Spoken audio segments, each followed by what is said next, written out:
The battle for control of South Africa's economic powerhouse reached fever pitch 3 days before the May 7th polls. The ANC's Show of Strength rally at the FNB Stadium in Johannesburg drew hundreds of thousands of supporters from Gauteng and neighboring provinces. Throughout its campaign, the ruling party has been preaching the good story of progress under ANC rule. We have done well over the last 20 years. We have built houses here in Gauteng. We've built more clinics almost in all townships. We are increasing our investments in infrastructure. We're going to hire more people through extended public works. It's only 20 years. We will do more in the next 5 years to reach out to everybody, because our objective is to ensure that there is a better life for all. But some in Gauteng are tired of waiting for that better life. Elias and Cynthia Masaluke have supported the ANC in every election since 1994, but are losing hope. There's a mixture of anger and all that. And it's hard for me. I went to school, even went to few universities and colleges, but it's hard for me to get a job. Every time you apply for the job, they turn your applications down. I've been with the ANC until when I changed my mind. It was late last year. When members of the ANC started doing funny things, and then they thought they are superior than others. You know, some taking other people's houses and all that. The abuse of power. We are poor, we don't have money. They have to abuse us. They have to take the little that we've got and destroy it. And we are left with nothing. So we keep on losing each time trying to vote for ANC. The frustrations of voters like the Masalukes forced the ANC to intensify its campaign for votes in Gauteng. It's the country's most populous, fastest growing, and richest province, as well as the seat of government. The ANC has never faced support below 50% in Gauteng. Its voter base has risen steadily in the province since 1994, but an Ipsos survey put the party's support in Gauteng in November last year at 45.5%. Our polls are indicating that the ANC is below 50%, and they have been there for a while. This is the one place where there's a likelihood of the ANC not being able to get a majority, or in fact any party getting a majority. We can't do well in these elections if you're not going to do well in Gauteng. Less than 50% means that, for the first time, the ANC would need a coalition partner to govern Gauteng. However, the ANC remains confident of coming in above 50%.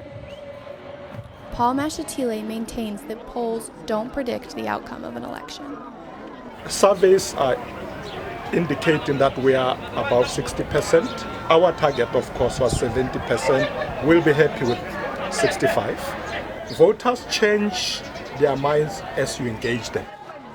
The ANC has been going door to door to do just that, but it sometimes faces hostile reception.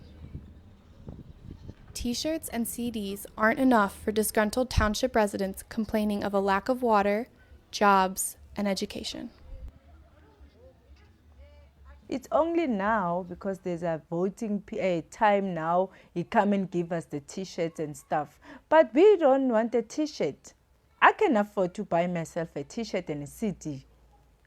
What I need is my kids to go to school, to the proper school. I'm not seeing myself wearing it. It doesn't mean anything. If it was maybe Mandela on it, Mr. Mandela on it, yes, I'll respect it and keep it. But because of it's with him, I can just wipe my house with it. Nice thing to clean with it. Mm-hmm. New entrants like the EFF and Ahang have been vying for the votes of people like the Masalukes, who are considering alternatives to the ANC. While they won't win Gauteng, these parties may become significant in coalitions. After the failed merger between the DA and Ahang, however, the idea of coalitions is a sensitive topic. I'm trying to maximize our vote in every context that we are.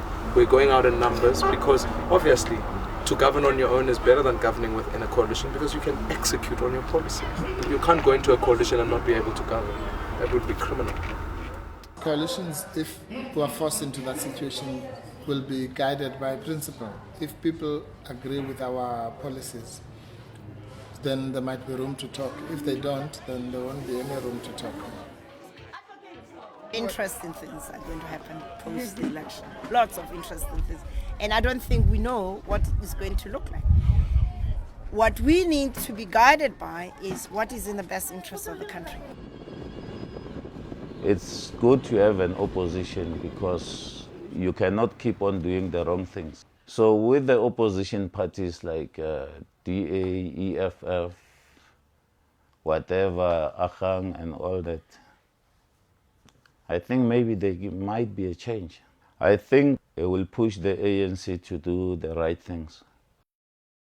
But for Elias Masaluke and many like him, voting for change is not a done deal. I might vote for ANC, I might vote for my Inkatha, I might vote for DA or EFF, I'll still think about it. There's a lot of mixed emotions, yeah. And when they say do it for President Mandela, when I think of an old man, I don't think he will be proud. So it's so sad. I might vote for ANC just for the sake of the old man and nothing else. This is Jenny Stars reporting for City Press.